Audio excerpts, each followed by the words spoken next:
You're live. Hey. Oh, nice. Hi. You're Hi, I'm Mark, I'm Sam. and this is our Sunday quarantine podcast. Yeah. We're not quarantined. Don't worry. We're all very healthy. We have good, solid genes, and there's no coronavirus in this house right now. Let me tell you, things are pretty good. Yeah.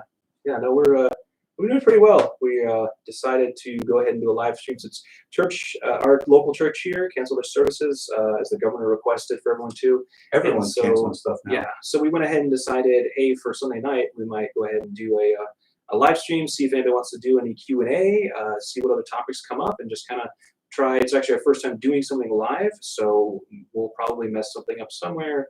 And please pardon our growth, or what do you call it? Oh yeah. Construction underway or whatever. Yeah. Yeah. But, if you are here joining us just now at the beginning, welcome. Thank and you. We're glad you're here. Yeah. Is there anyone watching now? Yeah. Yes. Oh, there are people watching. All right. Well, if you do have any questions or anything, please bring them up. To get us kicked off, we're just going to talk for a minute here to let everything, or to kind of get warmed up. We're only going to be doing this for what, an hour and a half? Yeah, we'll see how it goes. If See how it goes. If there's a lot of attention, we may keep doing it for a bit. But anyway, since everybody's inside anyways right now, we figured we might as well. Yeah. As far as, something we wanted to say, kind of about the tenor of our company. We're Christians. We've said that before, and we make no secret of it. As far as how our company is going to be run, because we're going to be selling products eventually here, and we have bigger ideas for the future. It's just, slow start, obviously. But we've been hearing recently about not just the most recent example I can think of. I have a friend, Joel Berry. He has a podcast, thepettyprofit.com. I would encourage you to check out his podcast and his satire, his humorous satire. It's like Babylon Bee type stuff. Yeah, it's really funny. But he was talking about, and I've watched the YouTube channel of Rhett and Link, Good Mythical Morning, a few times. But I guess they recently posted a bunch of videos about their deconversion, if you want to call it that, from Christianity. They have been with Campus Crusades for Christ, a bunch of stuff, and a lot of people, I guess there's been a lot of talk in Christian circles about it. And there has been there's been kind of a small wave of that going on, though. They're just the latest. Like there have been a few other cases that I can remember recently, and I don't even remember all the names. But there was a pastor last year, I believe, who's just stopped, totally renounced the faith. Oh, that what's his name? Harris? Is it Josh Harris? Yeah. He wrote some relationship books, Christian relationship books. A few things of that nature. But that's not what we want to do. We are. I don't want to say we're. I don't know how to describe it, so I have to take paragraphs actually. But we don't want to do that. When we get big, we're going to be just like we are now. It's kind of like we keep making comparisons to Chick-fil-A. Everyone knows that the owner of Chick-fil-A is Christian, and that he's a God-believing, God-fearing Christian. But they don't put crosses on their napkins, and they also don't. They don't. Let me see here. When you pay them the money, they don't leave you with "God bless you." They don't say that every time. It's what is it? As you wish, or something. I can't remember what I can't remember their slogan. They're really polite. My Whatever. pleasure. My pleasure. That's what. My pleasure. Yes. Yeah. It's really nice, but some people make the argument that if you're going to be if you're really, really a Christian and you're really dedicated, everything you should do should be evangelistic and should be to the glory of God. I don't think they're unglorifying God by serving chicken. It's kind of neutral. They make really good fried chicken, but at the same time, like I said, it's no secret. That's kind of how we're going to be and how we want to be. We have certain projects in the future that probably will be evangelistic in nature, but we're pretty solid in that. Well, and that's something that, because I've had a few people ask me about that, because Morphite is a business, it is a company, but we're not going to be a ministry per se. We may do, like you said, we have some ideas for projects that are going to be evangelistic in nature. But at the same time as one year we might do an animated version of the life of Christ, let's say, for example. The next year we might be producing the world's greatest chair. That's kind of the kind of thing that we have in mind is we want to just push the boundaries on different things, but we're not necessarily going to hold ourselves to a specific as far as being a ministry or something like that.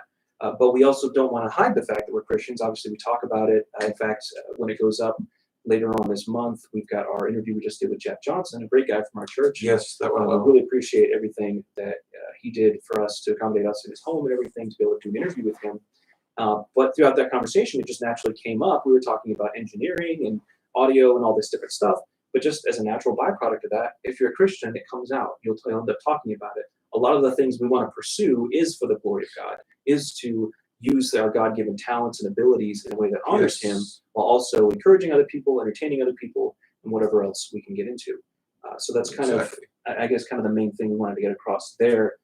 It's interesting because you mentioned with the Rhett and Link thing, you mentioned it, and I had the same thought of them as well, that suddenly you heard this news, hey, they're not, they're deconverting, or they lost their faith, or they're not Christians anymore. And my first reaction was, I never knew they were. Yeah. And without getting into the whole conversation of were they or were they not, to me, that's a poor testimony.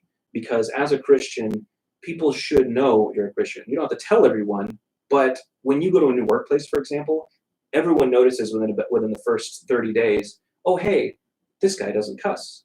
This guy doesn't smoke. Whatever it is, they'll say, this guy lives a different lifestyle than I do. And they know from the get-go, okay, you've got something different going on. And I believe in the workplace, but also as a business, that's part of what we want to do, is so that we're not going to be in your face every time about our Christianity, but it should be evident because it's part of our lives. And I think that was the main thing we kind of wanted to get across. Well, that's mentioning that. For me, actually, for all of us, we discussed it many times, but what's exciting for us about this company and this business and this opportunity is that it all starts from ideas, creativity, that our God-given. God gives us that creativity. But not only that, he put the earth, the mysteries of the earth and science as we know it, all of that together and in place so that we could discover it. I think to a great degree, to a large degree, he did that because he wants us to discover it and have dominion over the earth and everything. Right. So that fits directly in with learning about new types of science and electromagnetism and whatever else you want to throw out there. It's really cool. That's, it could be something new, or drones, or what have you. Yeah. That all fits into that, as long as, within reason. Yeah. But that all fits into it's what excites us about this company, is that there's a lot of opportunities to do things and push a few boundaries. Although we're not complete geniuses, we like to think we're somewhat unique. Yeah. Yep. I'd say that covers that. By the way, we also have our brother Dan here. He is we'll point this there. No, he is going to be helping us today with Googling and also looking up, or if there's questions that come in, comments, whatever, he's going to be relaying all that information. Yeah, if you're watching us now, if you've just joined us, hello, thank you. If you have any questions at all, please feel free to use the chat to just hop on there, just say hi if you want to say hi, or send us a question. If you have any questions about Morphite, about who we are, what Morphite means, anything that you were confused about, or you've been watching our updates and you're like, hey, they mentioned this, but they never followed through with that, or anything, let us know and shoot us a comment or a question there on the chat, and we'll be sure to get to it. Yes, if you have any questions specifically regarding the coronavirus, I would urge you to go elsewhere, because we don't want to talk about it. We don't. At this point, we've heard so much about it, and everything is shut down. Yeah, I think even Piggly Wiggly is shut down. Actually, Piggly Wiggly. I don't know how people are living without Piggly Wiggly, but honestly, it's unconfirmed reports on that. Ugh. Yeah. We were talking about, because the fact that we weren't gathering for church tonight, we wanted to take the opportunity to just go ahead and share our testimonies. And I figured I'd go ahead and start with that. Because as you said, we're Christians and want to make that clearly evident. And a lot of times sharing your testimony is something that may not be exciting. Like a lot of people, and I've heard this a lot from people, that they say, I don't want to share my testimony because nobody really cares, or I didn't have this amazing conversion experience. And it's funny because to us on earth, that may not seem like an amazing conversion experience, but the Bible says that every time someone gets saved in heaven, there's a party, like they're celebrating. And so even though we may not see this bomb go off here immediately, that is what's happening spiritually. And so it is an exciting thing, and it's encouraging to other people to hear people's testimonies. So I wanted to go ahead and share mine, if that's all right, to go ahead and share my personal testimony. Obviously, we grew up in a Christian home, in a missionary home, and so we heard preaching, every week. We went to church every time the doors were open because usually we were there opening the doors. So, but when I was about 5, 6 years old, I don't remember the exact date, but I do remember the event. I went upstairs to go to bed, and my dad, Mark Leakey, our dad, Senior. yeah, had preached about hell, and it just stuck in my head and stuck in my heart that I don't know I didn't know all the implications of that. But then as I ruminated on it and thought about it, I said, I don't want to go to hell. That sounds terrible. He had preached about the reality of hell and everything, and I was talking to Mark about it, and we decided the best course of action was to go ask Mom because I said, I don't want to go to hell, but I don't know. I don't have this all figured out. So I went down and I talked to Mom, and she walked through the plan of salvation with me, taught and showed me that, I was a sinner. I needed a savior. And the result of that sin was that I was going to end up in hell, which is a real place. And that in order to avoid that, the only way you could is to accept Christ as your savior in your place, because he took the punishment that you deserve for your sin for you. And so I knelt by her bed there that night, and I prayed, and I received Christ as my personal savior.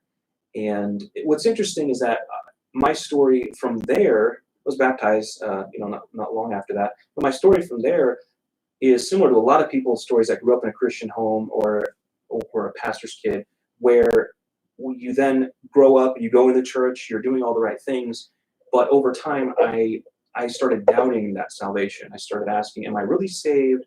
I did that so long ago. I was so young. Did I really mean it? And all of those kind of things. And so I did have some periods of time, throughout my teens, which a lot of people do, where they say, I'm not sure if I was saved, or they want to reconfirm that. You've heard many of these terms before if you're a Christian. And so I did have a time when I basically got things settled, and I said, well, I don't know, because I don't remember everything in my head at that time, but as of right now, I am saved because I am trusting Christ. And from that moment forward, I just had that settled in my head that was the only hope for my salvation is that trust and faith in Christ. So that's my personal testimony. Again, not super exciting, but that is the only way I'm going to heaven, the way, the truth, and the life, Jesus Christ himself. So. Yeah. As for me, I had a very similar testimony for when I actually initially accepted Christ into my life and got saved. I was just real little, I think 8 or 9 or something around there, and maybe it must have been a little younger actually, because I think I got saved before you, but I'm 2 years older, so it would have been right around there somewhere. Anyway, got saved around then. I don't remember the exact date or anything, but I do remember sitting on the side of my bed, and I was talking to my parents. I had to have them explain a few things, and once again, I was similar story. Didn't want to really go to hell. Was a little scared of all that, and I made the decision to go ahead and get saved.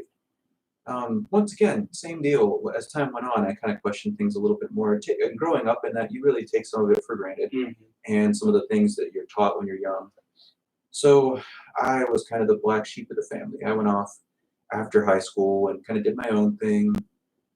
Immediately, just went off and really kind of just made a mess of things. College, made really bad grades after a couple semesters.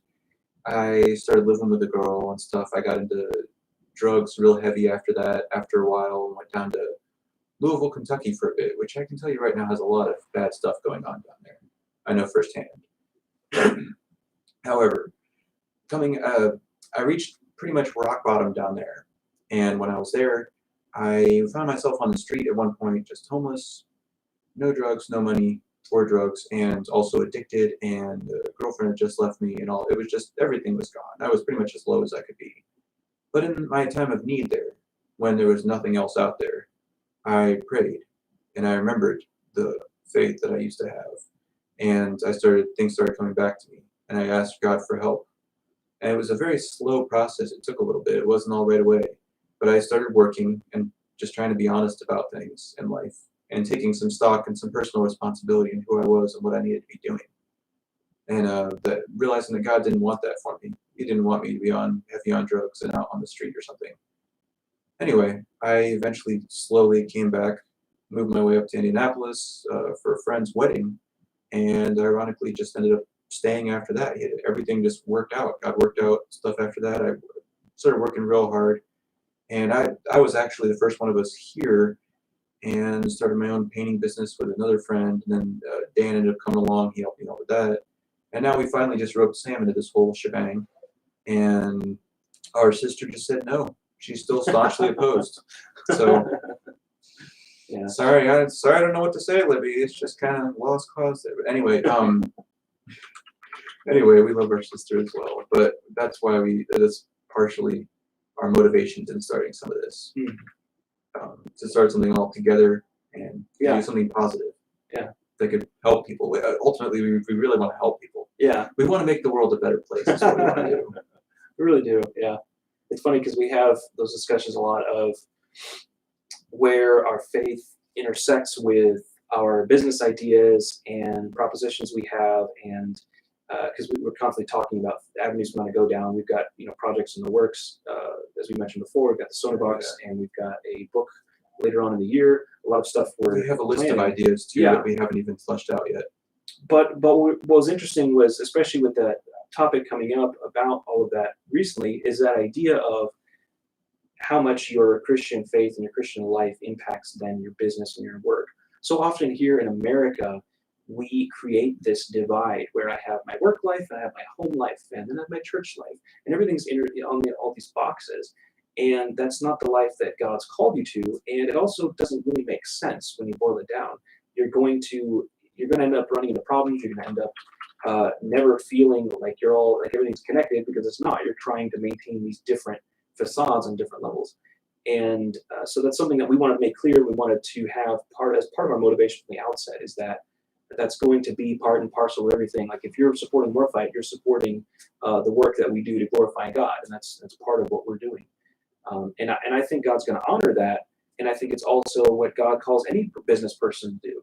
You may not have a job where they favor that kind of attitude, but if you're a Christian, that's what God's called you to do, is to be salt and light in the world where you are, not to hide it under a bushel. And so that's part of what we wanted to do, and then also just kind of spend some time doing a live thing today. We haven't done anything live yet, so we wanted to just try it out, make sure everything works. And YouTube, of course, just changed everything on the back end again. So continue to struggle. Dr. Knopp said there's some popping. We're getting popping. Oh, are we too loud? Should we? Whose audio? What do you say? Oh, okay. Yeah. Something else I was thinking about. It's kind of funny now. Everybody is, well, here recently with everything being canceled or shut down or because of the coronavirus. They're even church is shut down. Mm-hmm. But this is part of us putting our faith into some people look at church as being where they go to worship God and they go to have the relationship with Him almost.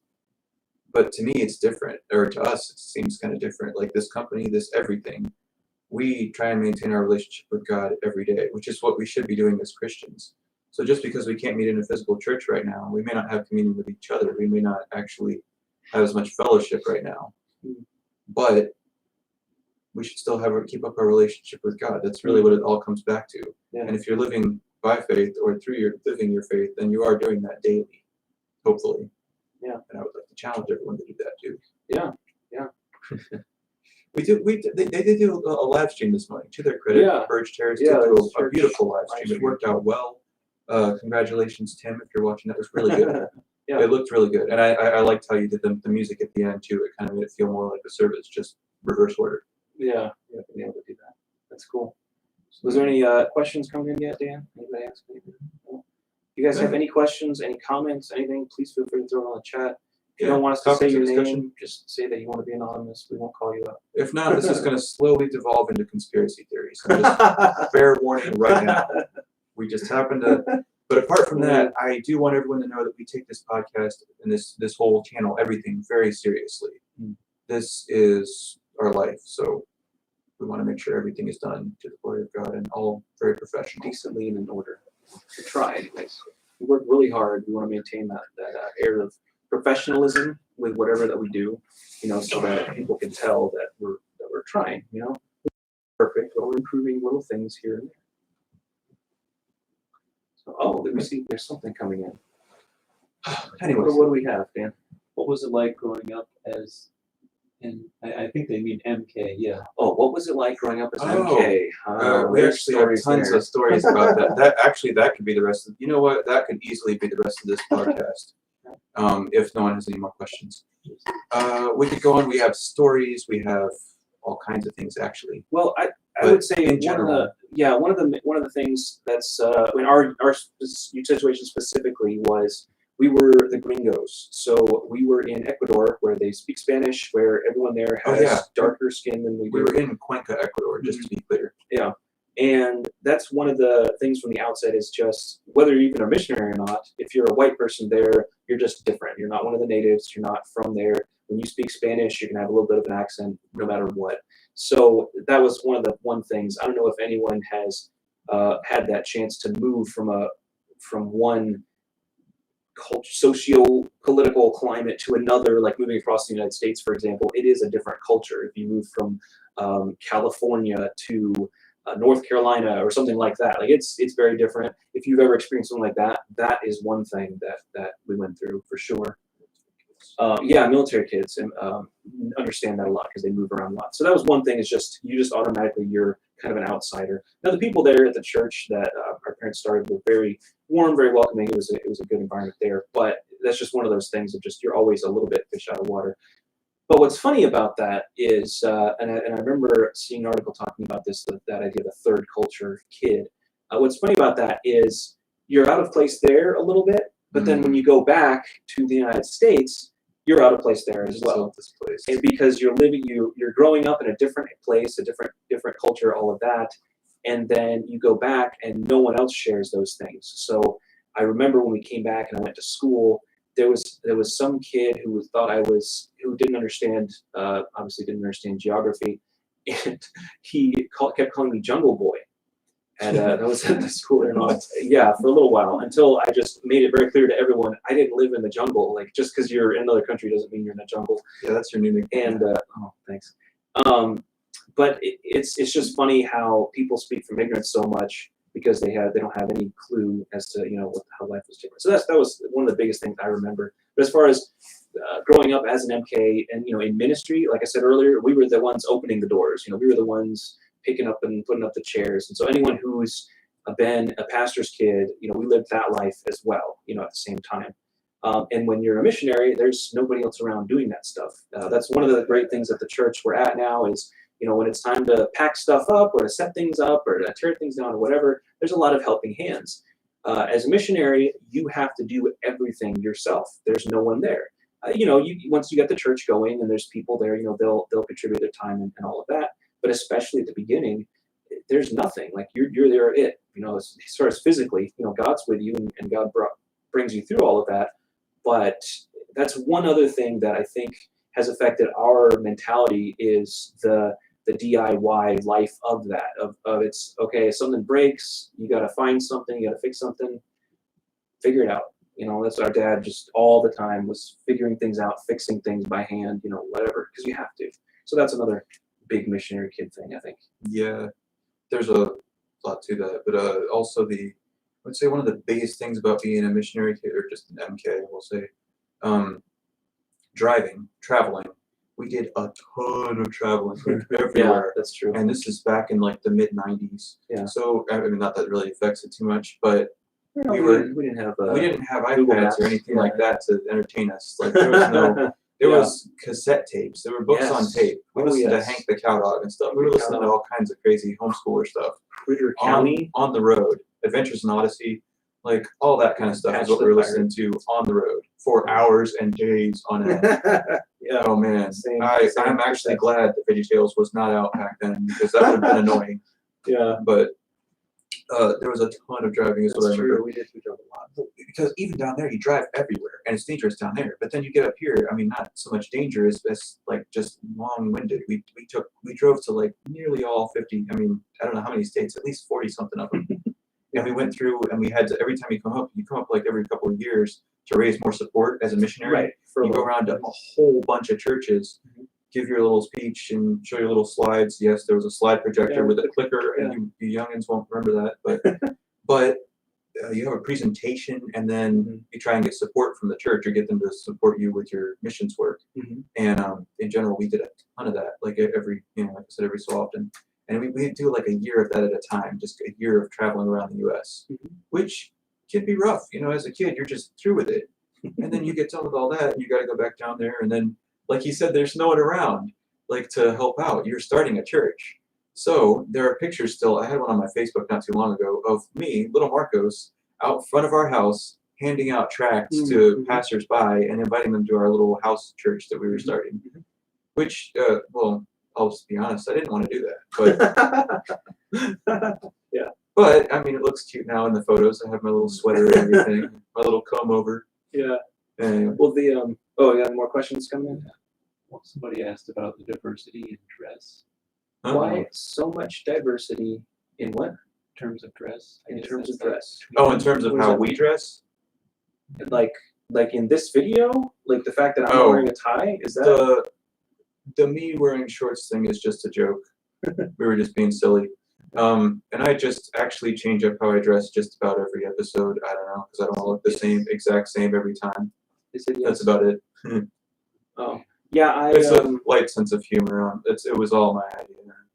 We don't really have a uniform. So. Yeah, there's no uniform yet. We are going to get Yeah. jumpsuits at some point. Speed suits. Well, we're gonna we come are. up with something. There are plans for the Morphite suit that will be a lifestyle product that will be nothing like you've ever seen before. I'll just say that. We're designing a logo cutout to go up here, all kinds of stuff. That reminds me, actually, if you want to kind of keep abreast of some of the rumors and things that we are talking about and ideas that we've kind of got out there but haven't congealed yet, you can go to our Pinterest. We actually started doing some Pinterest boards on some different concepts. Yeah, we started. We have a Yeah, Pinterest. we have Pinterest. But yeah, so on those you can kind of start to see a little bit of just ideas of things that we're kind of starting to look into. So if you like that kind of thing, you visually, if that's exciting, check it out. Mom's also asked. Or Oh, Mom's on there. Hi, Mom. Oh, Hi. Or it might be dad. turn it Oh, off. might Turn be- it off right now. Might be Dad. Asking What's what the question? about Dan's testimony? What about Dan's testimony? You want to give your Oh, testimony? Dan doesn't have a testimony. He just decided to. He's pleading the fifth on this one. You got another mic, right? We do have another mic. While he's, you know what, you want to tell us some more Ecuador stuff while I'm getting that set up? Okay. More Ecuador stuff. The other, I had another thought, and now it ran away from me. Oh, life in Ecuador is very different from life here. One of the things, I think I mentioned this when we went to our gathering or at the Johnsons the other day, was that everywhere you go, it's kind of hard to put it in terms that are, I don't want to be offensive. Anyways, basically, you had to be on your guard at all times. So our walls, for example, were concrete or brick around our house that we lived in and had broken glass on the top of it. And so people were like, wow, that sounds like overkill. Well, that was just normal. If you had any kind of regard for your own personal safety, your family safety, you had to do steps like that because crimes like thievery, crimes like people breaking in. We had our dog. We had a big Great Dane as kind of a guard dog and family dog, and the dog got poisoned because people didn't like it and didn't like the idea of us having that dog protecting us and for some more to that one. But yeah, there's more there. But it was things like that where it was not this safe, idyllic little lifestyle a lot of people take for granted in the U.S., where I've lived places where people leave their doors open all the time, unlocked. And down there, you could not do that because somebody would be coming by at some point and trying your door. And if it was open, they would come in and take everything value you had. And that's just, it's little things like that. And then I've tried explaining to people how growing up like that, then as I get older in life, I just carry those habits with me. I always lock everything all the time, not because I don't trust people, but because I don't even think about it. It's second nature. In fact, I locked him out of the house one time because, here when we got here, it's just because it's just a matter of course for me. It's just everything always locked all the time. And there's stuff like that where it just kind of changes the way you think as you grow up. Are you set up over there? I think so. Dan's ready, I think, with us. He'll give his testimony, and then we'll go back to Ecuador stories. Unless someone else has more questions. Dan, go ahead. Yes. So hello, this is Dan. I know you can't see me, but I'm doing things off screen. My testimony is pretty short and simple. It's very similar to Sam's. When I was about 7, I believe we were already back in the States at that point. I grew up hearing the gospel in Sunday schools and in things like that. And so at some point, I just got to the point where I was thinking about it, and I realized this was something I needed to, respond to in some way. And I felt guilty over my sin. I felt, knew basically the truths of the gospel and about Jesus dying on the cross for my sins. And so I asked my mom one night to help me with it. She kind of walked me through and made sure I understood the gospel, that Jesus came and died for my sins and took my place. And I repented of my sins and put my faith in him. And so I did that, and I don't remember a lot of details. I just remember I was crying. I was very upset over, repenting of my sin and feeling very guilty about that. And and then I got baptized shortly thereafter. And that's basically it. Mm. It's interesting. A couple of things that you mentioned actually are making me think. With people's personal testimonies, there's so much variety, and they may be exciting or they may not be exciting, for us. But there's one constant, of course, which is Christ, the cross, and salvation, his resurrection, all of that, theologically. But it's interesting how different parts of the gospel hit us in different ways. Some people do get emotional and they cry. Other people get very excited and happy that the burden's been lifted. But everyone kind of has their own unique experience with that. But that one constant and that one truth in the center of it all is Christ. And so it's kind of interesting how no two experiences on that are alike. Even though we had similar experiences, they weren't exactly the same in that regard as far as our reaction and everything. The other thing he mentioned, though, the other thing that was constant in all that was mom. Is that he said he went and talked to mom, and that was something. That's another thing that's in some ways unique to missionary life, is that you don't have anyone else to talk to. Not that we wouldn't talk to our parents, but there's a lot of folks who have a mentor or maybe an older kid at their school or something like that they would talk to or hang out with.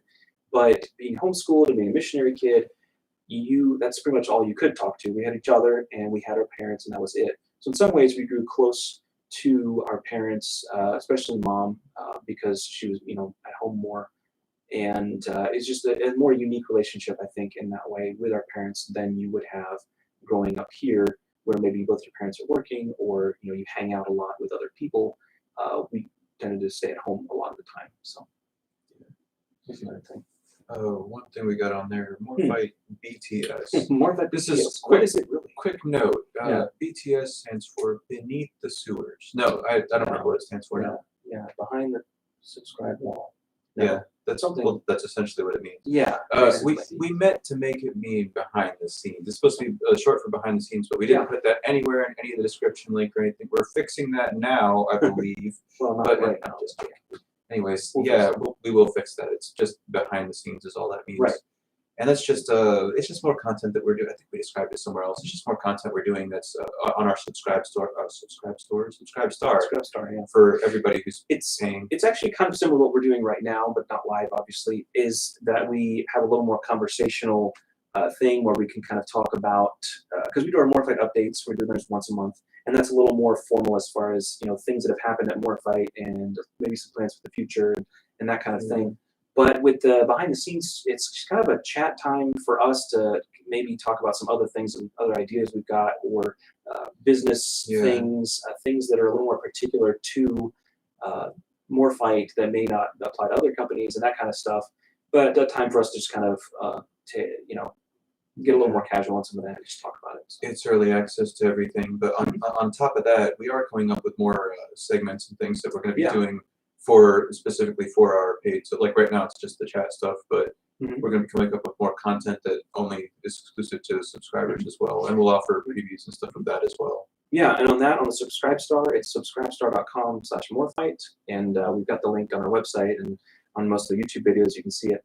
And all that means is you're supporting us for the things we have planned and things we are doing now, and as well as you get access to our content. So for the $3 level, you get access early to all of our regular content. So everything that comes out on YouTube and other places, you will get that early. We're trying to get into a regular schedule where it'll be a certain period of time early, but all I can say right now is it will be earlier than it gets posted to the main platforms. At the $5 level, you get that, and you get exclusive access to the stuff that we do, like I said, behind the scenes. We'll probably add tiers as we increase the amount of content and different things we're coming out with, but that's just a way for you to be able to support us so that we can continue doing what we're doing. We already pay out of pocket for everything that we do as far as equipment, hosting, our own time and energy going into editing, all that kind of stuff. So if you want to give back or you like what we do and you want to throw us a little bit, you can do that through our subscribe to our page. So, Do we have more questions, or is it back to Ecuadorian stuff? Music. Will you be producing any music? will we be producing music? Yes, I'm glad you asked that. Actually, yes, we will. Yeah. We've already No, yeah. talked about, just for fun, we're gonna start playing around. Like we all kind of like I don't know what to call it, like funky 70s, 80s kind of stuff. Well, we like a wide variety of music, to be I was honest. gonna say that's just Personally, one thing. recently I've been into like Herbie Hancock, Headhunters, that kind of stuff.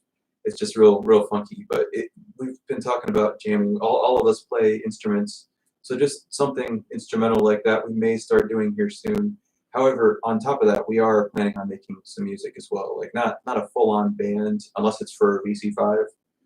Yeah. We will have to write some music for that anyways, because it's Yeah. all part of the story and everything. But we have to write some of their songs for that story and all that as well. Yeah, the music there. Dan and I already started working on at least one original song, so we got that going. We don't really have a timeline on that because It's a little more on there's the a back lot of burner. different stuff we're doing, and that's not something we wanted to focus on as much this year. But we wanted to start working on it, which we have. So we We may also throw need a few. A little more equipment on that too. Yeah, that's a big part of it too. Is we don't Drums. have for Drums of recording some kind, that purposes, kind of we don't stuff. have a ton of equipment. Like we could. Sample pad. Yeah.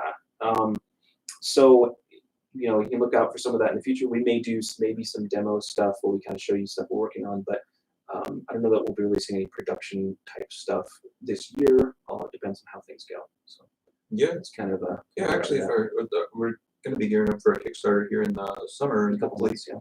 If all that works out really well, then we might have time after all. Because Yeah. really, with enough money, like anything is possible. We can make everything go real fast. Mhm. It's just a matter of buying the equipment and, even hiring people if necessary. Mhm.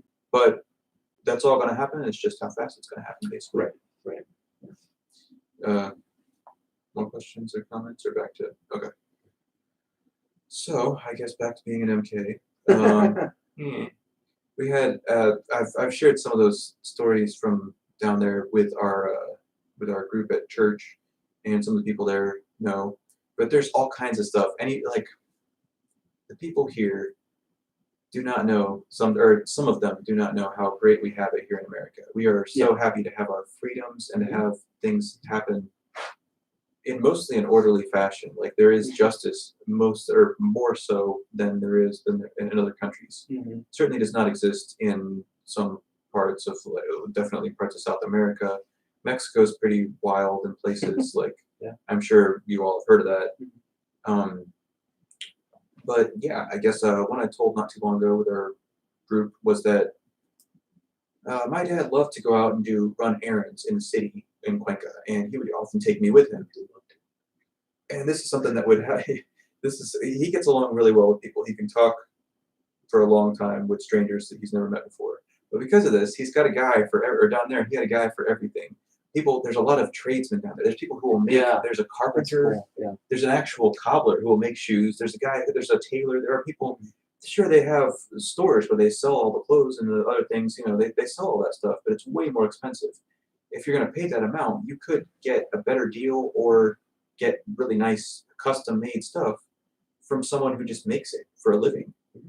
It's just much more common down there. Mhm. So when we were moving into our house, I think my dad contracted a local carpenter, to make a whole bunch of stuff for us. Anyway, all that to say, I was downtown running errands with him, and we went into the square. It's a big square downtown, and there's a small, like a park area in the middle, and it's the size of a block, like this square is. And it's all sides, there's 2-story buildings, so it's all buildings around it. and it's downtown, cobblestone streets, you know, because it's old. Everything there is old and dusty and dirty. And every cathedral is huge and Yes. filled with all of the riches that you could ever possibly imagine. That is really interesting. It's- the contrast there between the it is beautiful, wonderful crazy. cathedrals and the poor people who are coming in to give their Living last in penny squalor. to the cathedral. There's Yeah. people drinking out of the drain, and then next to them there's a huge gold or ornated, like it's really extravagant. But anyways, there was one of these sides of this place was a cathedral, and in a corner of the cathedral, we were just walking up there, and out of the opposite corner of this square, a whole bunch of people start pouring out, and I mean they're running and they're screaming, they're coming straight across the middle of it. And me and my dad are going, "What's going on?" We're looking around like, "What's?" And we're looking behind them and stuff, see if there's something coming. I've seen the movies. I know there's got to be an explosion back there, or a huge tidal wave of water, or something coming. You know? Yeah. There was nothing, and so they all keep running, and we're not sure what's going on. They all exit they're all running kind of to the opposite diagonal corner of this square, and they finally make it, and they're all passing us. And as we're watching, my dad kind of is shielding me. And we see, and he had to push me into a corner actually because there was so many people at one point. They were all going to probably stampede us because they were going crazy. It was like just a herd of crazy people. But he pushed me into a corner, covered me with his body and everything, and then finally it died down a little bit. And just as I was looking out, I see what looks like a giant, like a big gulp, like a 32-ounce cup that you get at a gas station. That's what it looked like, flying through the air. It comes and lands in the street right in front of us, and it starts smoking. I thought that was bizarre, and I had never heard of or seen anything like this in my life. So I thought someone had either thrown it as a joke, it was in retaliation against what I assumed were the police chasing these people, something like that. I don't know. But from a distance, I could see there were a few security people, police. I don't know what they were. SWAT. I don't know. But they had shot this thing. It came and hit there, started smoking, and I suddenly realized it was tear gas. Once I started just crying a whole bunch, snot started coming out of my nose, pouring, just slobbering everything all over the place, and I'm crying. I'm a little kid, so of course I'm just bawling and scared and have no idea what's going on and why my lungs hurt all of a sudden. So my dad, he's also same deal and everything. He was just really having a tough time, and he hands me a handkerchief to breathe through as best I could, and we go running. And that was my first experience with that. I've been tear gassed again in the Army. But it was crazy. As we're on our way out, we had parked somewhere else. We had to actually go grab a taxi real quick, run helter-skelter to get there, and then get back to where we parked at. It was just a big fiasco. But on our way out, as we're running out, I see this truck coming in. And it had this big turret on top. And I thought it looked like something out of a video game. The turret was huge. I mean, it was like bigger than bullets to fire, obviously. So this thing was like either a missile launcher or I didn't know what was going on with this mob. We wanted out of there, obviously. My dad told me later it was one of those crowd control, like water. They shoot them with water in riots and with mobs and stuff like that when it gets unruly. So that's what was coming for us next if we had not gotten out of there. And fortunately, I did. Never had an encounter with one of those water sprayers, I can say. Yeah. But I can also firmly say that probably would not have happened here in the U.S. I mean, I know there are riots, there are Antifa and other crazy stuff that happens.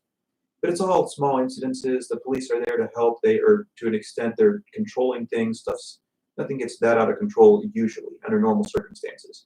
Down there, that was almost a semi-normal thing. Yeah. In that case, just to close that up, I did find out later from my dad, it was to do with the pay for the professors at a local school and these teachers at this local high school. They got their students riled up, and they got all them to demonstrate and come out and protest. And then some local drunks and people like that from the town, rabble, I guess, just came out and were cheering with them and stuff and started causing trouble, throwing rocks and things. And one thing led to another. Eventually there was a big crowd, and they were all just mob mentality. And then that's when it all started. Anyway, that's story number one. Yeah. Do we have any more questions? So someone else was The ETA on Sam's book. ETA and Sam's book. Well, that's what I was talking about earlier. That's we're looking at slotting that for the end of the year. Hopefully, ramping up to it in October, November for a release at towards I believe it was the end of November is what we're planning, so that the sales could go through December and then through Christmas, so that you could get it as a gift for yourself or someone else. That book. I don't know if I described it in detail. I think we on one of our early updates I mentioned it and talked about it a little bit. It's that book, particularly this year, is called Concrete Jungle. It is going to be the first part of a multi-part series about a detective who he lives in a timeline that is similar to ours, but has been merged with another timeline. And so it's going to take place in the 30s, 40s, and 50s. He is actually part gorilla, so he is able to climb things and use his gorilla powers, not really powers, but he's able to use that to his advantage as he solves crimes. And so that's kind of the premise of the first part of it, but it's actually going to be a multi-part thing, going through another version of World War II and the fallout after that. So there's lots going on with that. But yeah, I'm currently in the process of writing that. So it's one of the ideas I've had for a long time, and I'm just finally able putting it down and getting it out there. So yeah, actually, you want to go ahead and subscribe, or do you want to get into the other ideas for book stuff yet, or stories and stuff? I mean, I can a little bit. I've What's got the name of the other one? which one? Oh, you had a name of one that you told us. And everything. Commodore of the Ether. Yes, That thank one? you. Yeah, Commodore of the Ether is a story, or it's going to be a series about. It was the name of the series, not a Mhm. character, I guess. Yeah, well, that's who he is. He's a Yeah, Commodore, yeah, the main title. character in that one, and he is tasked with finding this ancient artifact on another planet, and that's more of a sci-fi type. And Dan's It's like Guardians of the adjusting the Galaxy. nuisance. You hear that of your classes. Oh, It's getting glare. like you got in both your classes. So that one's going to be a little more of a serialized type thing where he's traveling and they encounter different adventures and things along the way. So that's a little more like that. I'm trying to remember the other ones that I've had in the back burner. What are the ones that I have going on, Dan? Do you remember some of those? He's asking gorilla or guerrilla. Gorilla or Guerrilla? He's a gorilla, like a simian ape. And The monkey, like Donkey Kong. yeah, it's like Donkey Kong, but wearing a trench coat. Basically, yeah. Donkey Kong and Trent. That's a funny image. Yeah, that's kind of what it's With man legs. yeah. It's gonna be something weird with the rift. and all Yeah. But that's kind of a fun. I enjoy that noir stuff, but I want to put my own spin on it. So that's what that's going to be. Is kind of that noir, old school, detective mystery type stories, but with that twist on it. So Speaking of which, we love noir stuff to an extent, to a degree. We've been watching a lot of old films here recently, but we've also been watching Batman, like the animated series from like the 90s. yeah, and that series It's really good. Yeah, that's one of my favorite. We watched a lot growing up, but that's actually was a big part of the inspiration for that series. Concrete Jungle is Batman the animated series. This idea of a detective and fighting the bad guys and all that kind of stuff. And it's going to be family friendly as far as it's not adults only or anything like that. But it's not necessarily going to be like a children's story. I wanted to write it with some gravity to it, and him dealing with different issues.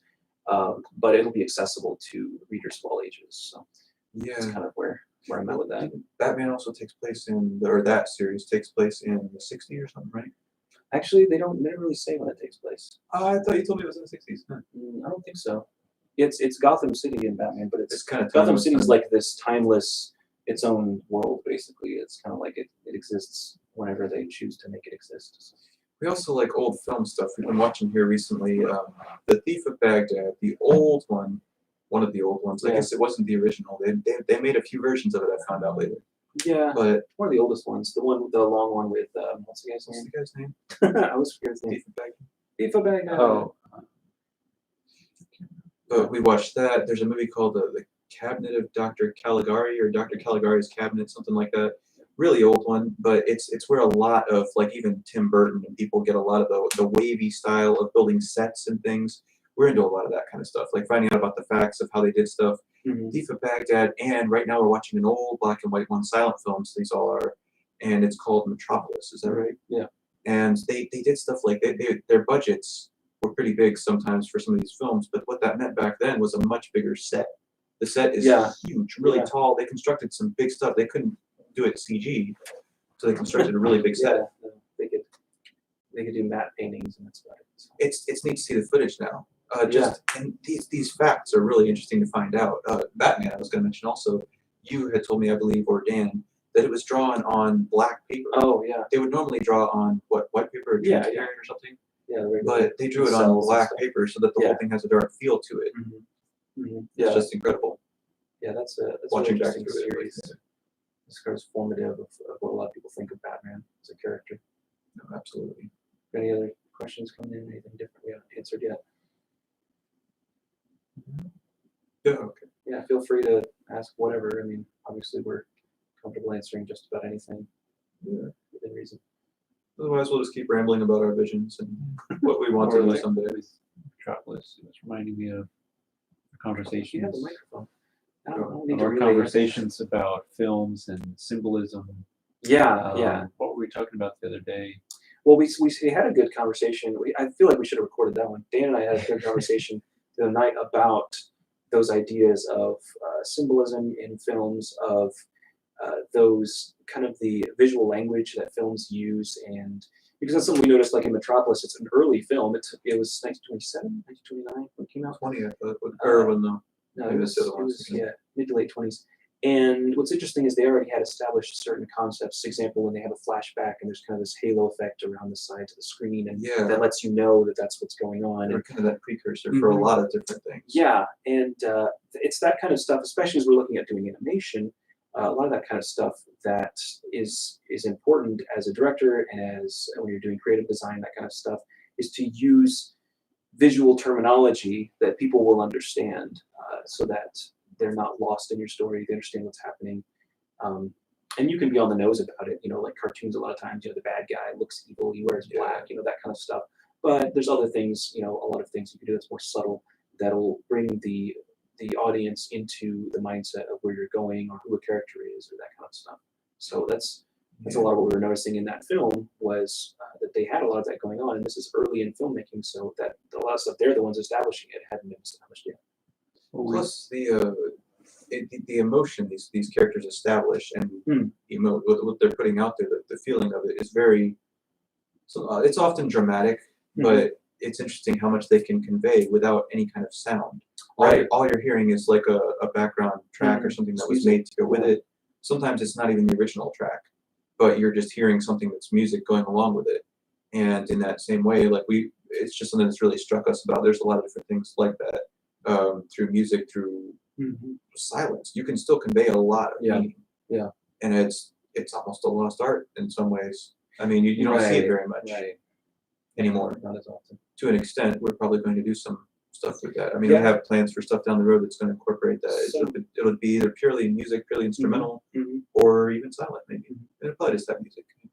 Yeah, there's some specific projects we talked about doing that with. We have another question. Another question. From Dad. Dad. Hi, Dad. Dad's watching too? How do you feel about poverty alleviation in third world countries and here we go. evangelization? How do you feel about poverty in third world countries? Poverty alleviation, evangelization. So I'm guessing what he means is, as a missionary, when you go there, is it your obligation to help enrich the local people, or just to give them gospel and say have a nice day? I mean, basically, I would guess that'd be kind of the two sides of that. It's interesting that that's an interesting thought, because when Christ was here and on his mission trip to the world, he didn't really worry about any of that. He healed people physically, but he never, as far as I recall, he never helped anyone get a job. He never made someone or taught someone specifically about how to handle their money, although obviously it's something that's important, but that wasn't his goal while he was here. His goal was their souls. His goal was to show them the way to the kingdom, and obviously to come here to die, to be that gateway to knowing God. And so it sounds like a cop-out, but I almost feel like that needs to be a specific calling if that's what you're going to do, in my opinion. As a missionary, as a pastor, if you're in ministry and you've been called to a ministry, if you better have a good justification for doing anything aside from giving them the gospel and being the support, spiritually, that they need as they grow as a Christian. If there's people who have been called to medical missions, and that's their thing. They go there, they do medical work, helping people, and while they're doing that, they hand out the gospel. And obviously, that's very effective. It's something where you're giving them something physical that they can see, that they can feel the difference. And at the same time, you're showing them, hey, the reason we're here, we're doing this, which is good, but we're not just going to help you with your physical needs. We want to show you the way to Christ for your spiritual needs. I see that as a very important and good ministry. But again, if that would depend on whether you're called specifically to do that. It's easy for, I mean, we've seen what, maybe hundreds of churches in our lifetimes, because like you said, we traveled around the country. When I was in college, I traveled for the ensemble singing, so I saw a ton of churches traveling around there. And just from that exposure to a lot of different churches in the country, just in the US, it's easy for pastors to get caught up with something other than the ministry they've been called to. And whether that's pursuit of money, whether that's wanting to be big in their community, whether that's something else that they start that maybe is a good ministry outreach thing from their church, but then it becomes all about that, and they're not actually sharing the gospel, or they're not actually telling these people about how to live a godly life. They're just helping them with some other need. There needs to be a balance there, I guess, is what it comes back to. But Absolutely. that'd be my personal long-winded opinion. I agree with that, yeah. You want to add anything to that? No, I think you covered it pretty well. Is there something else with that? But beforehand, I do want to say we are not fielding any questions today about Calvinism. Sorry. It's kind of a long discussion. We'll wait till Jared gets back. But We'll interview him. We have a friend we'll interview about that See one. what's doing in the chat. Was that something else? the only thing I would add to the missionary thing, there's some discussion to be had around self-sufficiency, or as far as reliance upon the missionary or upon the money that comes through the missionary. Yeah. That is sometimes, depends on the situation, but that can be a problem where, Right. I'm trying to remember the name, Steve Saint, Nate Saint or Steve Saint, whichever one is the son, the missionaries in Ecuador, right? Yeah, they were in Ecuador, a different part of Ecuador. But yeah. A couple generations of missionaries there. One of them, I believe, wrote a book that I read a while back about, I believe it was called The Great Omission. And it was about some of these issues that missionaries face, and kind of a different, the approach that he had, or the different mindset of actually helping these communities to be more self-sufficient. He was doing other work as far as dental and flight, different things to allow them to medical and different things, so that they weren't so reliant on the missionary to provide a lot of those things. Or, for instance, the building wise, sometimes they would encounter a situation where a building was built with funds from America, and so the local people don't feel like it's their building. So they don't touch it. And so it's like a weird thing where they don't take ownership of that because the money came from the States, and so there's kind of a disconnect there. So that can be an important thing, is building self-sufficiency, and not necessarily poverty alleviation, or like you said, that may not always be possible, or that may not always be the goal, but at least whatever situation they're in, planting churches that will plant other churches and multiply. Yeah, and you got to have money to do that. Like, that's not thin air to plant a church and then start another church and all that. But also not, because sometimes missionaries have this centralized notion of, well, I'm just going to go down there and, become the big missionary man with the big ministry, and they just grow numbers. They just want to have the biggest whatever. But personally, I think it's the goal should be planting churches. It should be basically training someone, getting to the point where the church can be self-sufficient, and then moving on, because that's what Paul did. Right. That's what that's what the model is training those who will train others also. Making disciples. Yeah. And so it's not just about building the biggest ministry, or becoming irreplaceable or whatever. Right. Well, and that's I mean, we haven't even gone into a lot of different things, but to me, that's just a matter of course for a ministry, is you're teaching them the Bible, if you're getting into the meat of the word after, okay, you're saved now, you've got a group of core believers there, you want to teach them all of these life changing things that are in the scriptures. You deal all the time as a missionary. I just remember, overhearing conversations with our parents, trying to help counsel young couples who've been living together for so many years but never got married, and now they are Christians, and now they're like, should we get married? And all kinds of situations that come up where you got to go back to the Bible and say, well, what does the scripture say about that? And then you may have to adjust your living, your lifestyle accordingly if you are committed to following Christ and being one of his disciples. There's things God asks of us. There's things God counsels and encourages us to do. We've been going through recently what's that called? Financial Peace University, talking about scriptural application for finances. And that's something that, it's in the Bible. Like, God tells us how to do those things. You just have to go and look for it and do your homework. And there's resources out there people have made to help you with that. But so that's one of those things that would happen as a byproduct, I would think, of teaching people to be self-responsible and to be accountable for your actions. And as you're growing in the Lord, is to then start taking care of your family. And that will, as a byproduct, again, there's your poverty alleviation, people taking up and doing work and starting a business, whatever it may be. So again, I think all of those things are interconnected. I don't think we're going to get much better than that. Yeah. Oh, it's moving the light around. Did I see something else pop up in there? Or am I going boys? Wealth redistribution. Wealth redistribution. Well, no. Well, the Rothschilds are evil. So what would you do as a missionary with people asking you for money? What does it say? What would you do as a missionary with people asking you for What would money? you do as a missionary when people ask you for money? That's a good question. Now, we were missionary kids, so we had no money. So we didn't really have to worry about that. So Yeah, on our level, it wasn't such a big deal. but that does happen a lot because you're, again, like I mentioned earlier, you're the gringo, which means you have money, and you're the American, the big shot. Well, and the exchange rate and everything. right, you automatically It do kind of have more money. benefits a bit. Yeah. When people ask you for money, I mean, it's the same. I think it's the same That's thing not to say here. we were rich, though. We No. were fairly, I would say we were like middle class Working. here, more or less down there. I don't Right. know, something like that. Right. We weren't rich by any means, but we had more, like most of the countries, in poverty.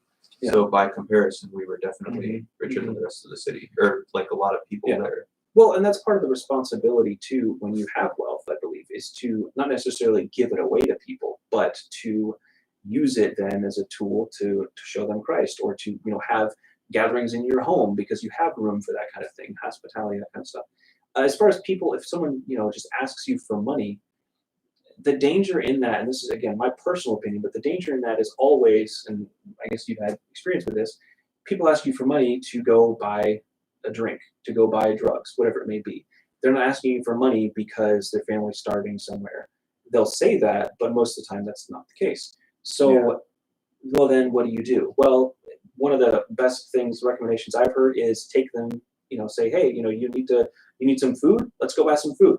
They say, oh, no, I don't want that. I want money. Well, then you're going to want it for something else. And that sounds harsh, but it's true. When you deal with people all the time and you deal with that kind of stuff all the time, you just know, well, they're not using it for a good cause. They're wanting to go, or they say, I need medicine. Well, what kind of medicine are we talking here? So, you can help people out. Take them, you've got a car or whatever, or just take a walk with them, take them somewhere, because then you're starting a relationship with them as well. If they say, well, yeah, that's great. Let's, I could use some food. You go help them buy a gallon of milk and a loaf of bread. And in the matter of that time, then you've got all kinds of time you're walking with them, find out who they are, where they came from, what God could do in their life, and tell them about your own testimony and all that stuff. You're opening up an opportunity for witnessing that you wouldn't have otherwise had. So you don't want to just shove people away, but there is a level of discretion and caution you have to have in those situations. Again, in another country, you never know when it sounds harsh, but it's like when you've lived there, you understand this so much more. You never know when one of those people who's getting your attention is distracting you because someone else is walking up behind you to steal your bag. Like, that's just part of life. So you do have a much higher caution, in my opinion. You have a much higher sense of caution, a much higher sense of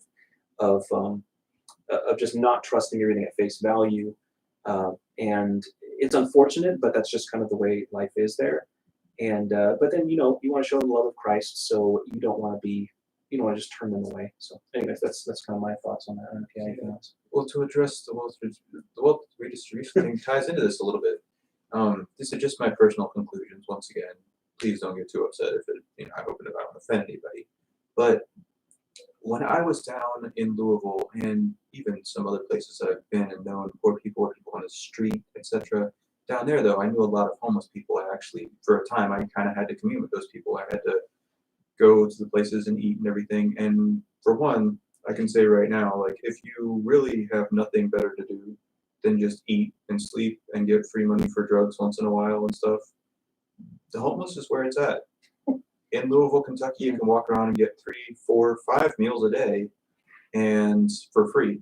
And there's just soup kitchens, there's places, they'll give you all that stuff. And there were people just going around on that trek. They kind of had this schedule, like breakfast here, lunch over there, brunch over here, dinner over here, and then they have special desserts on holidays over here. It's just all the freebies they finally figured out, and that city has a ton of them. And it's good to have those programs to help. It's good to have programs in general to help the needy and whatnot. But eventually, some of these people, actually a lot of these people, were telling me stories that they had come from other cities doing the same thing.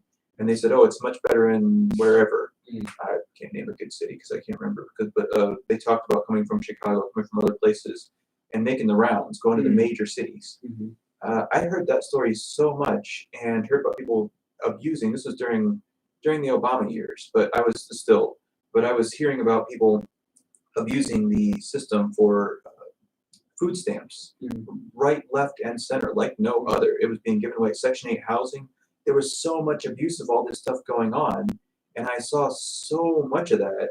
On the one hand, I'm thinking that as far to just wealth redistribution, a lot of people are throwing away a lot of good opportunities. Yeah. So I don't see any reason to just give them more money. I don't think that wealth needs to be redistributed to all those people that are just being lazy. And I'm sorry, if that offends anybody, because I know there are people who are not like that and are genuinely in a bad situation sometimes. Some things have been hard for them.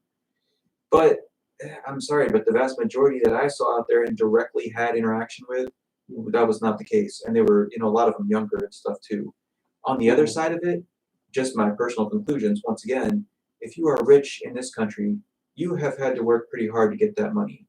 Some people on the other side, I believe, of the argument would say or make the argument debate that some people have exploited loopholes in the system. But that, I would contend, is it's not the fault of the people who made the money. It's our fault. We need to go in there and vote and change those loopholes. That's true. Make new laws, right? That's what it's there for. That's the system is there so that we can use it and make it better and everything and pass stuff that's supposed to help people, not stuff that's going to kill babies, not stuff that's going to do any of the other stuff. Like just if there are wrongs, if the majority of the people agree on them, they can right those wrongs. It doesn't mean you have to go all like a mob to someone's house with pitchforks and tell them they have to redistribute all their money, because that's wrong. That's totally that's stealing from somebody. That's just forcefully taking. If you want to limit what they're making, close the loopholes they're using to make a ton of money if you think that they're making an unjust amount. But those two sides of the equation, those two sides of the coin add up together to me that those are two good reasons right there why we should not have something like wealth redistribution. That's also a good reason why, one reason why socialism, communism, stuff like that does not work, because it's not just, it's not fair.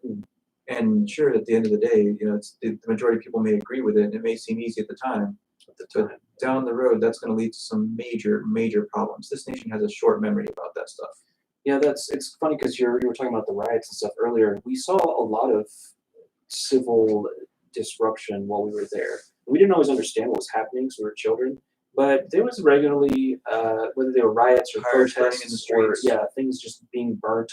Blockades. And it wasn't like a war zone or anything, but there was a lot of that spirit of discontent. And it's interesting how, not till really the past couple of years, here in the United States, there's times when people protest, the Vietnam War and all this stuff, but we haven't had another revolution. We had a civil war, but since then, our country has been fairly stable. Like we have, we don't get a new because we get a chance to get a new quote unquote ruler. They're not the ruler if you understand the government, but a new president every Term 4 limits, years. Yeah. Yeah, and there's term limits where you don't get the same dictator in there. So when you go to another place where they have this other system that's based on something else, you see that happen. You live through them having this pain of dealing with a system that doesn't give them a voice, where they're not able to be a part of everything. And that's one thing, again, that's caused me to appreciate the United States of America so much more, is living in another country and seeing how, okay, this is another way this could go, and then living here, and even living in different situations in the United States. And I'd say it's 10 times better here than anything I've ever experienced anywhere else. I've been to multiple countries, so that's kind of my thoughts on that. Yeah, no matter what system they have set up in other countries, speaking firsthand for South America anyways, a lot of those countries, the level of corruption is unprecedented. Right, that's the other thing. Yeah. Money talks, Yeah. and that quite literally extends to a lot of South America. Mm-hmm. Just no matter where you are, what's going on. Our father actually grew up in Peru. Huancayo, Peru is where he's from, but Peru is very, very poor. There's a lot of crime and poverty there as well, and there's plenty of stories of horrible stuff going on in the streets, and it's commonplace. It's every day. Yeah. It's people ripping out people's earrings on the bus, or chopping off people's fingers for their ring, or whatever the case. It's dog eat dog in some places. Mm-hmm. Yeah. And not only that, but the government, like I said, there's all kinds of corruption, and people being elected who shouldn't be elected at all. Yeah, the people aren't elected. We don't have a fraction of that here. As bad as you may think it is here, Exactly. anybody who's watching, we do not have a fraction of that here. Yeah, We can at least argue that our voices need to be heard and stuff. Down there, you open your mouth to the wrong person, and the police may just come and take your stuff, or in the middle of the night, or there's stuff going on. Yeah, just pull you up, beat you up, and throw you back in your house and say, our dog actually, case in point, the one he was talking about earlier, got poisoned. Mm-hmm. We had a dog. The reason she got poisoned, we actually one time were in a car, and I guess I'll try and make the story a little shorter, but it's another Ecuador story. We were in a car at night. We used to take people home after church, and so we're doing that, and there's a 4-lane road with islands separating in the middle, and they have breaks between them. So there's 2 lanes on the right, 2 lanes on the left, and we're going straight, and we're on the inside lane. There's a taxi on the outside lane coming up beside us, and he was slowing down. We're actually coming up beside him, and he put his turn signal on. So my dad starts speeding up to get past him, and he turns left, smashes right into my door. I was in the passenger side, the passenger seat, front, and he smashed in my door. We had like 3 Hispanic guys in the back with us who were taken home from church in the evening. It's all dark. Well, we chased this taxi for a ways because he just, down there, if you don't catch the guy, there's no justice. And of course, there's a lot of horrible stuff that goes on because of that. But since my dad wanted to get the stuff paid for, he wanted justice, all this stuff, like it's the only way to get it is to run after the guy and see if you can at least get his license number or something.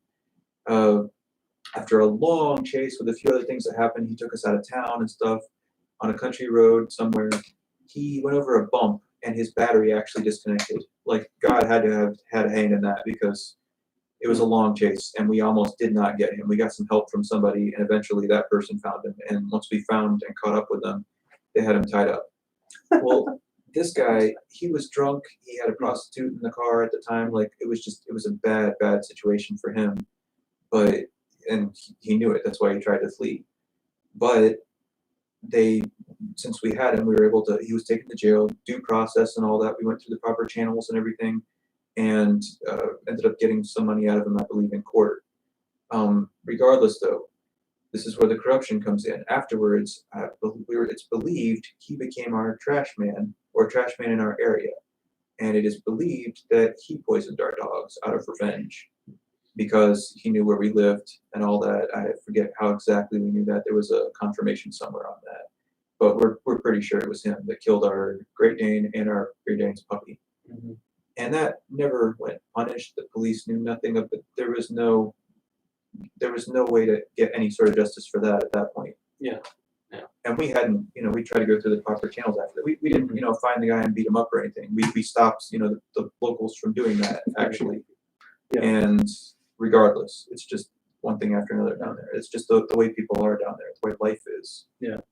I was gonna say, in the middle of all this, like all the stories, the more exciting ones tend to be negative. In the middle of all this, God was working though, because we saw the church grow, we saw Definitely. people getting saved, uh, and it's funny because although there's a lot of that where it's just a fraction of someone you could look at in the scripture, for example, like one of the prophets. It kind of helps me identify with some of that when you see them doing the work of God and then everyone's against them, or they have to, or like Nehemiah we looked at recently at church studying, and everyone was against them and trying to get them to stop building the wall. And so on one hand they've got a sword, on the other hand they're trying to build the wall and do the work. And that's many times how you feel as a missionary, is that it's a more active, more front-facing battle that you face as a missionary, because you're alone, because there's spiritual support, people praying for you, but physically in the moment there's not help, there's not people around as much as there would be in the States. And but God uses that to then strengthen you, to then show himself more powerful in many ways.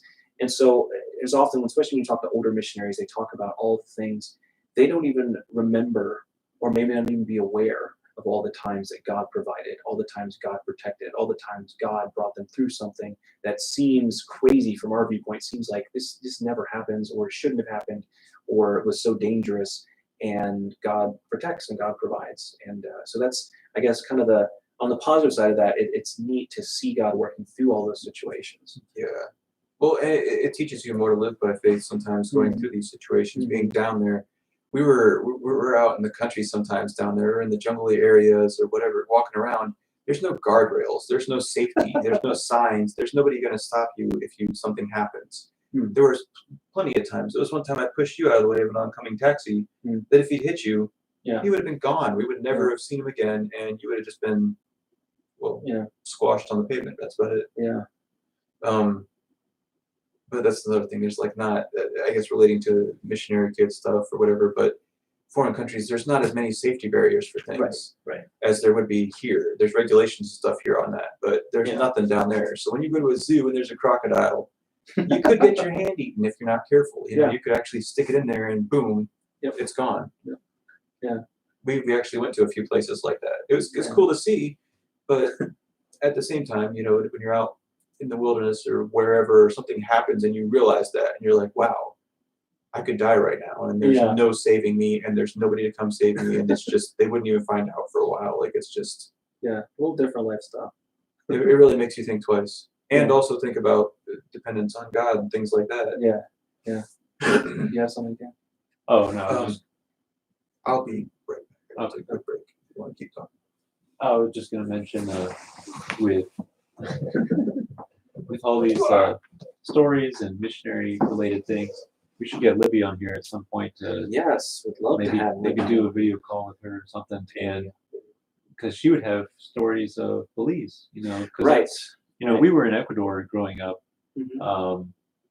for when we were younger, but then Libby came along later, and she was the one that spent time with our parents.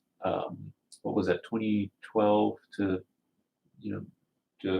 Till recently, now. until she went to college.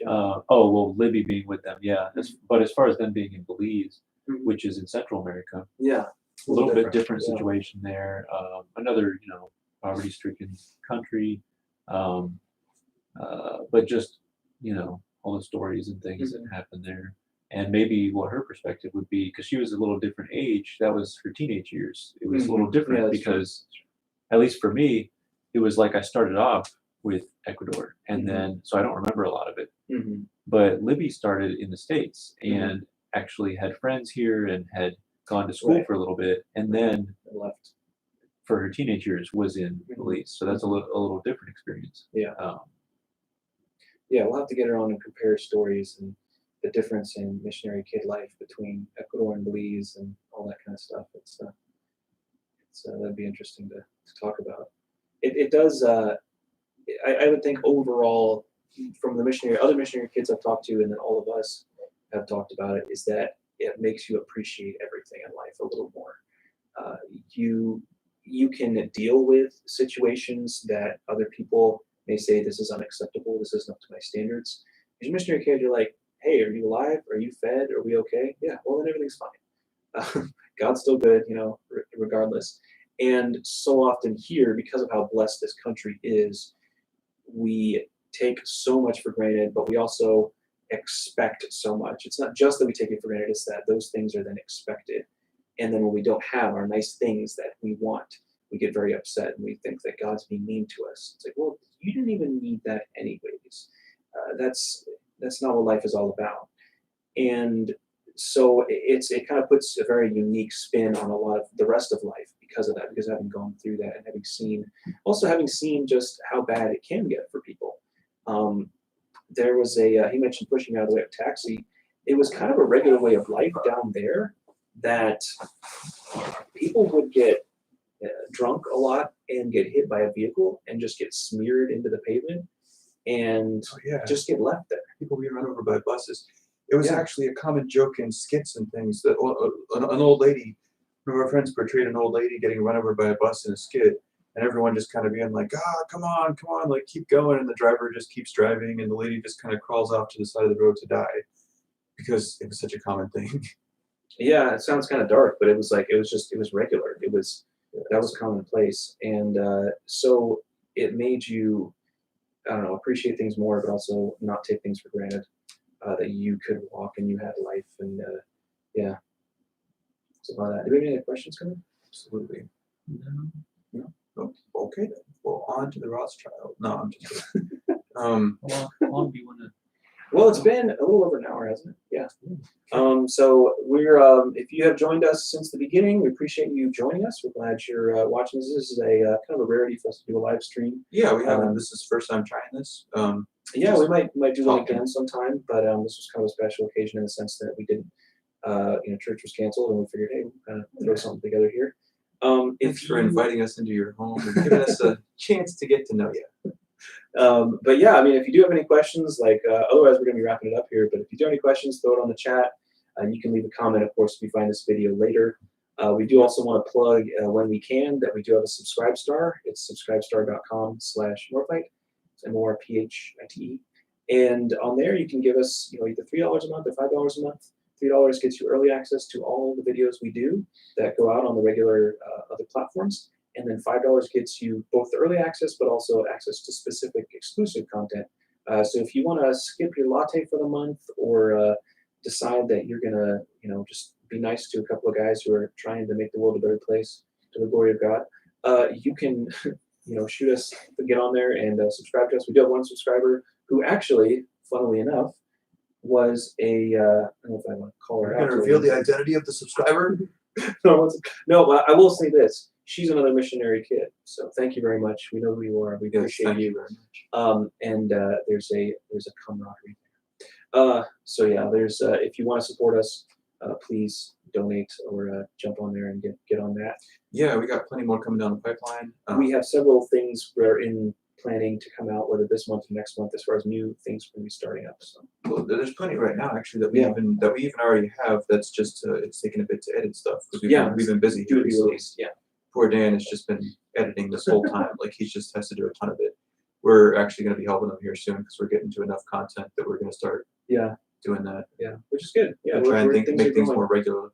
Things are growing. So absolutely. Anything else coming in, or they're question now? I see some pop up the link to the Subscribe Star. Do what? Oh yes, we will post a link to the Subscribe Star somewhere. Dan will. Dan's got you. Yeah, Dan will post them. We just. Yeah. And actually, it's kind of funny. We chose to go with Subscribe Star instead of Patreon. A lot of people go to Patreon.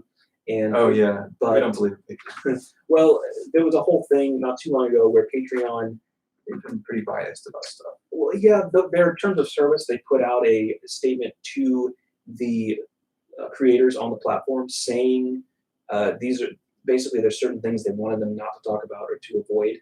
And being kind of a freedom of speech purist myself, and then as a company, not only because of freedom of speech in general, being able to talk about guns and politics and whatever, but also, our Christianity, we didn't want to go on a platform that's going to limit that. Subscribe Star has the mentality of you can talk about whatever you want to talk about, and obviously, there's all kinds of other things on there, and I don't know that we can recommend anybody else on there per se, but that platform provides a way for people to easily support us.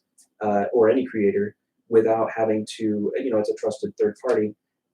But we decided to go with them instead of Patreon because of that. So if you ever wondered that, why subscribers are not Patreon. And so far, everything's been fairly easy to use and accommodating and all of that. So Yeah, we are still getting stuff set up. You probably noticed at some point if you've been an avid viewer that we changed the logo already once, and from the very first one. And then on top of that, we're probably going to change it again one more time, just a little. We're still doing some design work on that. But our website too is morphite.net, and I believe that's where the blog is as well. Yeah, there's a blog on there. We'll be putting in some of our other updates on there and kind of, announcements and news as things happen. Yeah, just little things to check up, or at least links to our other stuff if you want. I was going to say, if you're ever looking for any of the stuff we do and how do I find your channel or whatever, go to morphite.net. It's all easy to find on there. There's a list at the bottom of all the links, but there's also, social media icons on the site where you can find that stuff. So that's kind of the central hub for being able to find all that. On different platforms, sometimes they don't always allow you to post, all the links to everything, or they may block certain things or whatever. So on our site, you can find all of that. And as we go on, we may add or remove different platforms if we find that people are not interested in our content there. So that may change a little bit. We'll do a special celebratory episode when we finally buy morphite.com. Yeah. Anything else? No? Alrighty. Well, to everyone who did tune in, thank you very much. We really do appreciate this. Yeah. Hope you have a good rest of your Sunday, and God bless. Yes, happy National Prayer Day. Be sure and take some time to pray. Yeah. All right. Thanks. We'll see you guys later. Awesome.